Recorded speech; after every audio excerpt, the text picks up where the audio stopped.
Bom dia, boa tarde, boa noite, tudo bom, pessoal? Fernando Soubi aqui com vocês novamente. Vamos dar continuidade ao nosso curso de criminologia para concursos aqui, módulo extensivo, carreiras jurídicas. Bom, estamos no nosso 14º módulo, salvo engano. Já vimos bastante coisa. Hoje, vamos trabalhar o realismo marginal de Eugênio Raul Zaffaroni. A gente sabe que o Zaffaroni ele é muito importante para a criminologia brasileira. Ele é efetivamente uma referência muito grande, porque merece ser uma referência muito grande. E, como já veremos, a proposta do realismo marginal é abandonar a nossa síndrome de cachorrinho perdido, parar de simplesmente ficar importando teorias, formulações teóricas, propostas europeias ou estadunidenses, e realmente formular uma teoria com base na nossa realidade. Porque a verdade é, a gente tem uma realidade completamente distinta da realidade europeia, completamente distinta da realidade norte-americana. Em relação aos Estados Unidos, a gente ainda tem, né, alguns pontos de convergência, somos países pós-coloniais, etc. Mas, ainda assim, nós temos a nossa peculiaridade. E é isso que o realismo marginal vai propor. Então, vamos lá. Pode começar os slides, por favor. Então, realismo marginal e o pensamento do Zaffaroni. Naturalmente, a gente não vai esgotar o pensamento do Zaffaroni aqui. A gente vai pincelar, a gente vai tratar de alguns tópicos, coisa que eventualmente cai em concurso, né? Zaffaroni, ele escreveu praticamente tudo. Ele é um criminólogo, ele é um dogmático, ele é um filósofo do direito penal. Então, sem chance da gente esgotar aqui, né? Mas dá para a gente ter uma noção boa do que tem sido cobrado em concursos sobre o pensamento do Zaffaroni. Então, o que é que a gente vai trabalhar hoje? A gente começa com o realismo marginal. E o que é este realismo marginal? Como eu falei, é uma proposta de uma elaboração de um saber que vai levar em consideração a análise da realidade específica dos sistemas penais latino-americanos. Porque o que o Zaffaroni vai destacar? Ele vai falar o seguinte, olha, além das características estruturais que estão em todos os sistemas penais, seletividade, ineficácia, etc., o nosso sistema penal ele possui particularidades próprias, inerentes à nossa condição de dependência no sistema global, e mesmo essas características que são compartilhadas, algumas vezes elas são agudizadas no nosso sistema. Elas são ainda mais destacadas do que nos sistemas europeus, no sistema americano. Tá? Além disso, ele proporá a reconstrução da dogmática penal sobre as bases de um direito penal garantidor, um direito penal redutor. A gente vai ver lá no final que vai colocar os direitos humanos como fio condutor. A proposta geral do Zaffaroni vai ser diminuição da violência estatal, porque essa é uma característica muito gritante do nosso sistema. Pega o Brasil, claro que o Zaffaroni não fala exclusivamente do Brasil, da América Latina, mas vamos trabalhar os dados brasileiros. Gente, os dados de mortes decorrentes de intervenção policial no Brasil são estratosféricos. Nós estamos, assim como no encarceramento, entre os maiores assassinos policiais do mundo. O Estado brasileiro está entre os estados que mais mata sua própria população no mundo. E isso traz a atenção do pesquisador. A gente precisa entender. Então, quando se fala em realismo marginal, é a formulação de um projeto criminológico latino-americano. E por que realismo? Por que marginal? Bom, primeiro, realismo porque se renuncia aos modelos ideais. Marginal, por conta da localização da América Latina. na periferia do planeta, e também pela nossa dependência com os países centrais.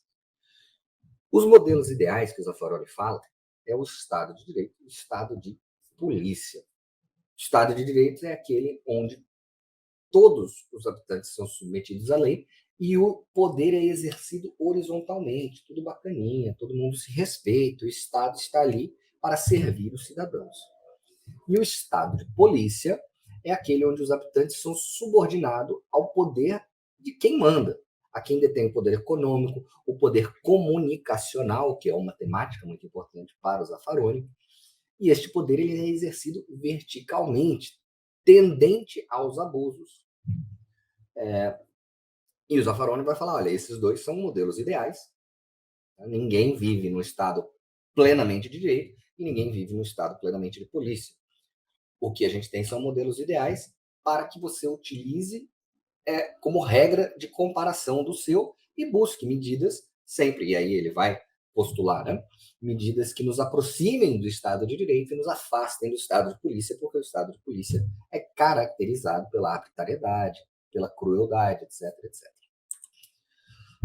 O Zaffaroni ele vai promover a deslegitimação do sistema penal. E ele vai trabalhar isso a partir de 3 eixos. Pelo menos a gente vai concentrar nesses 3 eixos aqui. Primeiro, a violência operacional do sistema. Segundo, a seletividade dos mecanismos de criminalização. E terceiro, a ineficácia das funções declaradas da pena. Então, até responder uma pergunta que é muito comum. Fernando, onde o Zaffaroni se insere aí dentro deste espectro de teorias criminológicas?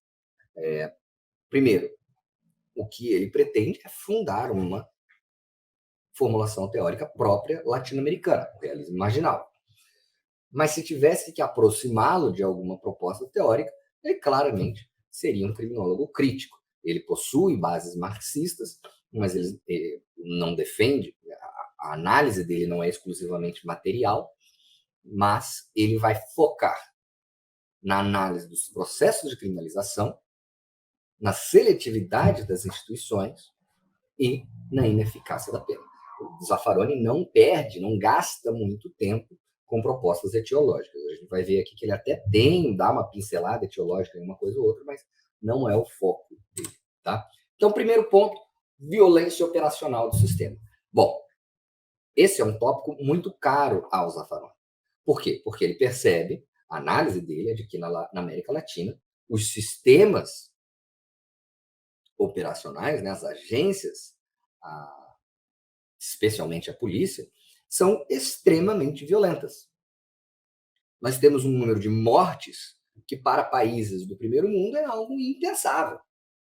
Veja, a gente vê essas revoltas todas lá nos Estados Unidos, toda vez que tem a morte de um cidadão pela polícia, quando você compara os números de mortes pela polícia nos Estados Unidos e no Brasil, você fala, eles estão reclamando do quê? Eles estão certos. Qualquer morte pela polícia é injustificada. Ainda que tolerada pelo sistema penal, é algo que deve ser evitada ao máximo possível. E aí no Brasil a gente tem 4 mil, 5 mil, 6 mil mortos por ano decorrentes de intervenção policial. Alguns estados da federação, e aí eu recomendo a leitura do Atlas da Violência, alguns estados da federação chegam a ter 30%. 30% das mortes violentas como decorrentes de morte por intervenção policial. 30%. Uma a cada 3 pessoas que morre, a famosa morte matada, a bala saiu da arma de um policial. Se não me engano, é um Amazonas. Então, assim, isso é absolutamente inaceitável. Né? E o Zaffaroni chama isso de mortes anunciadas. São mortes que ocorrem de forma massiva e normalizada e são causadas pela operatividade violenta do sistema penal. Não é uma exceção. É a operatividade violenta do sistema penal. Faz parte daquela estrutura violenta. Então, como o concurso adora, né, esses termos catchphrases, né, essa coisa meio contagiante aí, então, mortes anunciadas são mortes decorrentes da operatividade violenta do sistema penal. E ele ainda classifica elas. Né? Ele fala, olha, mortes institucionais, morte extra-institucional, para-institucional, contra-institucional, meta-institucional, mas o que nos interessa são as que ele chama de mortes institucionais, que são aquelas causadas pelos funcionários armados das agências do sistema penal no cumprimento de suas funções ou em relação com elas. E aí, como eu falei, né, ele foca nos processos de criminalização, mas especificamente nesse ponto, ele atribui esta conduta às técnicas de neutralização do Sykes e do Matson. Aí vai falar, olha, o policial que mata em serviço, ele o faz a partir de uma justificação. Não é que ele tenha uma subcultura própria, não é que ele tenha passado por um processo de socialização diferencial, não é que ele tenha um marcador biológico, não é simplesmente, exclusivamente mau uso do livre-arbítrio, como as outras escolas e formulações propuseram, mas sim um processo de racionalização utilizando-se dessas técnicas, tipicamente desumanização das vítimas. Então, são elas, né? Vamos lembrar, negação da responsabilidade. Então, um policial que mata uma pessoa vai falar, olha, isso não tinha outra coisa que fazer, faz parte do trabalho, mas se tivessem me dado outras formas de intervir naquela situação, né, um armamento não letal eu teria usado, mas não me deram. Enfim, a responsabilidade não é dele. Outra é a negação do dano, a reconhecimento ali de que todas as lutas caem inocentes, né, que é melhor matar um bandido do que um inocente, um pai de família, como a gente ouve muito aí na mídia. Desumanização das vítimas, essa é muito comum, o famoso bandido bom é bandido morto. Condenação dos condenadores, quando há alguma resposta estatal, o policial, então, responderia como, isso é porque estão me perseguindo, porque o Estado protege bandido e vai atrás dos mocinhos, etc., ou o apelo a valores mais altos, né? A necessidade de proteger cidadãos honestos. O fato é que aquela morte estaria plenamente justificada, racionalizada. Isso é muito interessante. De fato, quando a gente para analisar, né, eu concordo plenamente. Quem sou eu para discordar do Zaffaroni? Nesse ponto, concordo plenamente. Olha só esse trecho, não vou ler aqui tudo, né? Depois vocês voltam. Esse trecho do Em Busca dos Penas Perdidas, como essa temática da morte institucional, as mortes anunciadas, o genocídio em marcha, que ele chama, olha, ele vai... É poético, né? Há mortes em confrontos armados, há mortes por grupos parapoliciais, há mortes anunciadas de testemunhas, juízes fiscais, há mortes por erro, negligência, há mortes pelo uso de armas, há mortes por represália, etc, etc. Então, ele reconhecendo esse morticínio, olha, a gente precisa fazer alguma coisa para conter essa violência policial, né? Isso é o que ele chama de genocídio em marcha. E esse genocídio em marcha, ele surge onde? Ele faz uma correlação muito interessante entre o papel dos meios de comunicação, e isso vai ser uma das propostas de política criminal dele, e o que ele chama de mundo paranoico. Por quê?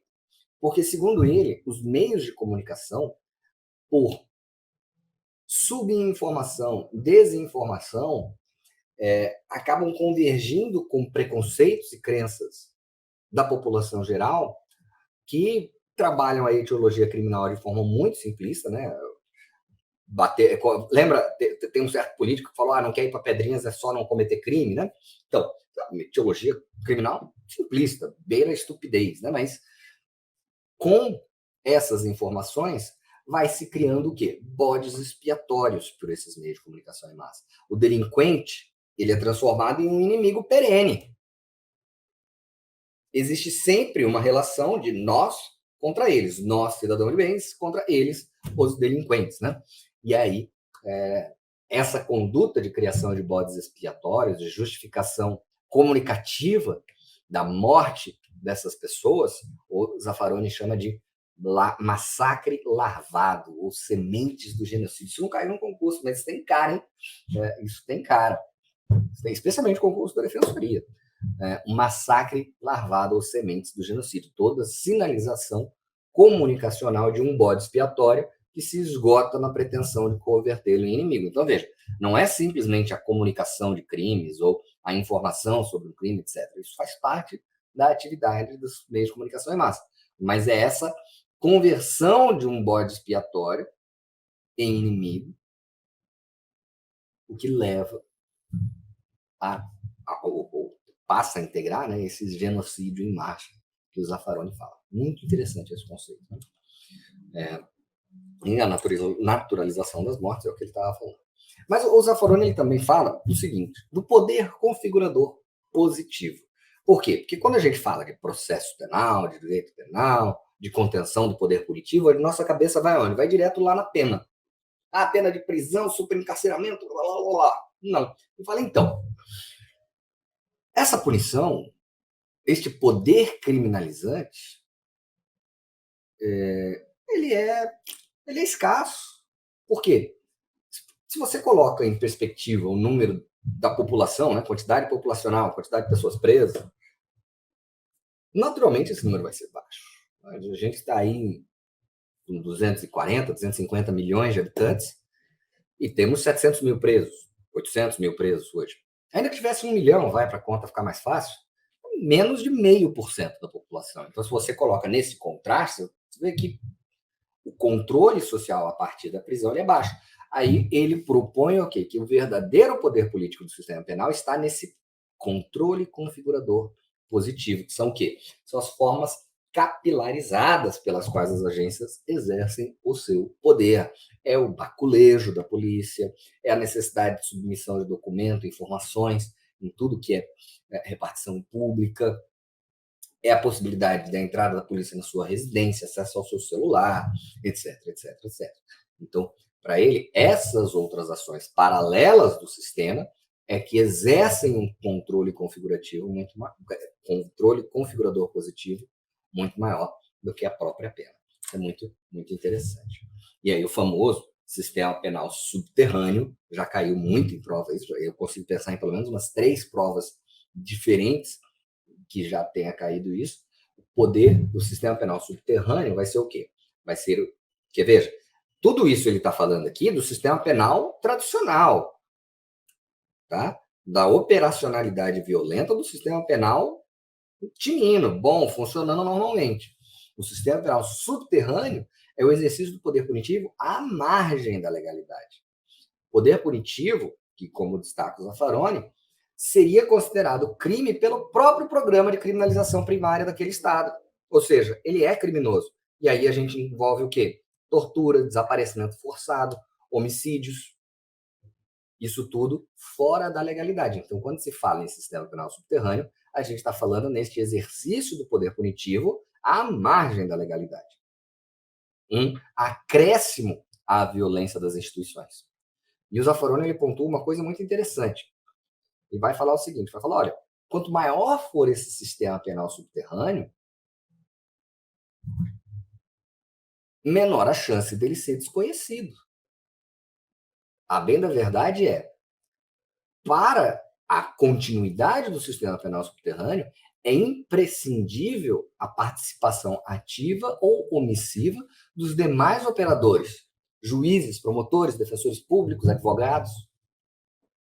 Então, quando se é leniente com a prática de condutas que podem ser consideradas tortura, quando na audiência de custódia um juiz exige que o acusado demonstre, né, que aquela pessoa presa, que o flagranteado demonstre de forma cabal que foi torturado, ele está sendo leniente com o torturador. Os órgãos de direitos humanos todos vão inverter aí, né, essa imputação, né?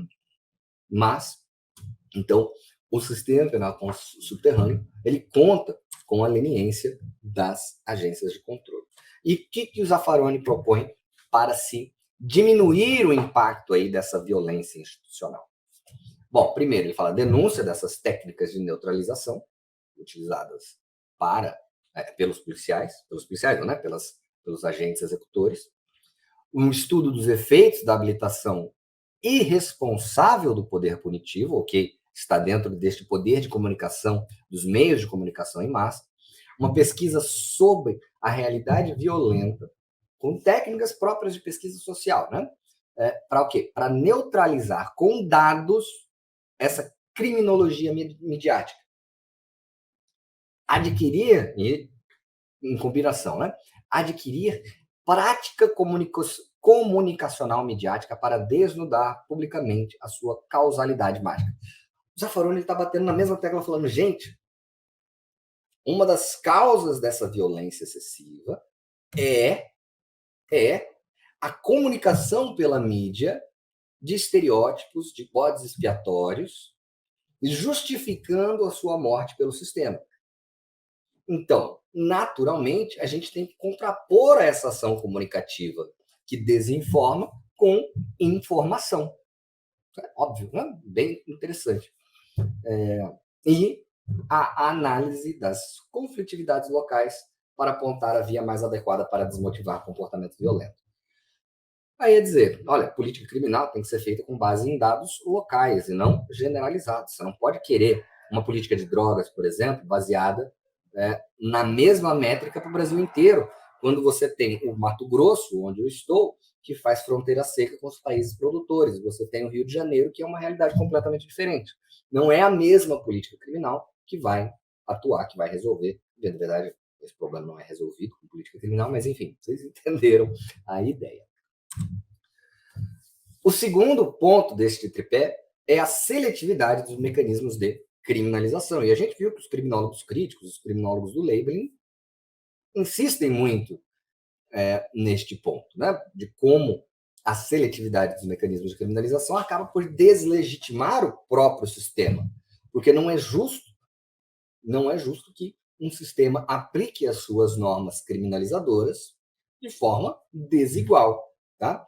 E aí o Zaffaroni vai passar pelos mesmos critérios que a gente já viu lá no labeling de criminalização primária, criminalização secundária. Ele traz alguns filtros interessantes. Por exemplo, quando ele fala da criminalização secundária.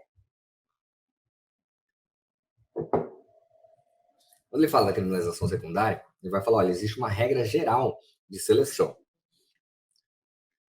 Já que nenhum país do mundo tem pretensão de aplicação total do seu programa de criminalização primária e que a gente sabe que as agências policiais aqui vão exercer um controle muito grande sobre quem é e quem não é, selecionado para responder por delitos, qual é a regra, então? Aí ele fala o seguinte. Primeiro, fatos burdos ou grosseiros, o que ele chama de obra tosca da criminalidade, são fatos do dia a dia, aí, crimes comuns, criminalidade de rua, essencialmente, cuja demonstração, comprovação é simples, não exige maior esforço ou tecnologia. E também pessoas que causem menos problemas, pessoas sem poder econômico, político, comunicacional, pessoas que você vai prender, vai botar ali, esquecer a chave e não vai te perturbar. Esta é a regra geral de seleção. Acontece que, pela ação dos meios de comunicação, aliada com estes critérios iniciais, criam-se aqueles estereótipos a partir dessa regra geral.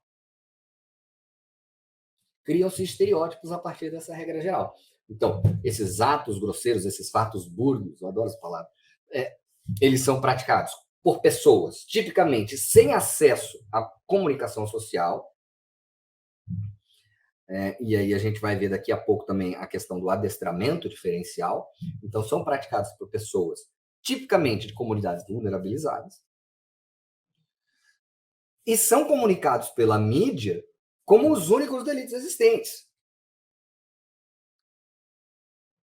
Tudo bem, hoje está na moda discutir corrupção. Mas se você liga a TV, você vai achar que tem 3 crimes no Código Penal. Tem homicídio, tem roubo e tem tráfico. Não tem mais nada.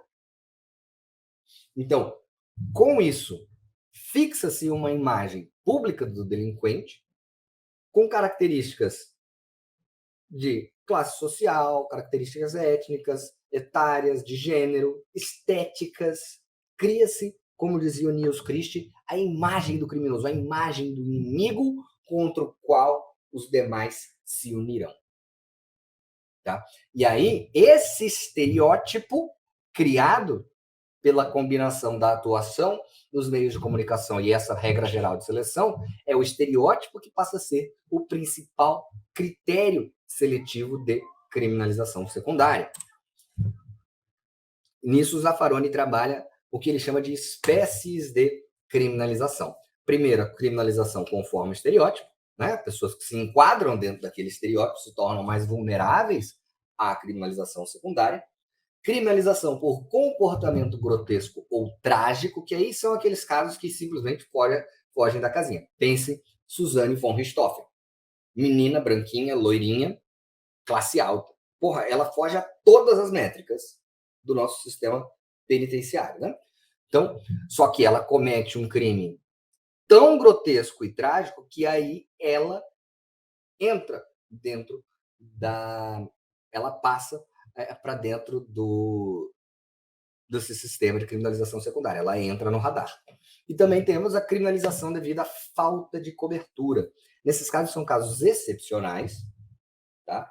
Em que uma posição de invulnerabilidade, um sujeito ricaço, né, passa a ser vulnerável ao sistema punitivo porque sofre uma ruptura nessa invulnerabilidade. Pega aí esses casos famosos, mesmo esses casos de corrupção, quem é que cai? É o fudidão? Não é, gente. Quem caiu, caiu porque não era o mais poderoso naquela determinada situação. É sempre assim.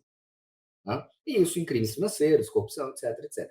Então, a criminalização devido à falta de cobertura é quase que o sujeito que levou a pior naquela divisão. Ele era invulnerável ou tinha uma defesa muito grande em relação ao sistema, mas por qualquer motivo perdeu cobertura. Então, essas são as espécies de criminalização secundária, de acordo com o Zaffaroni.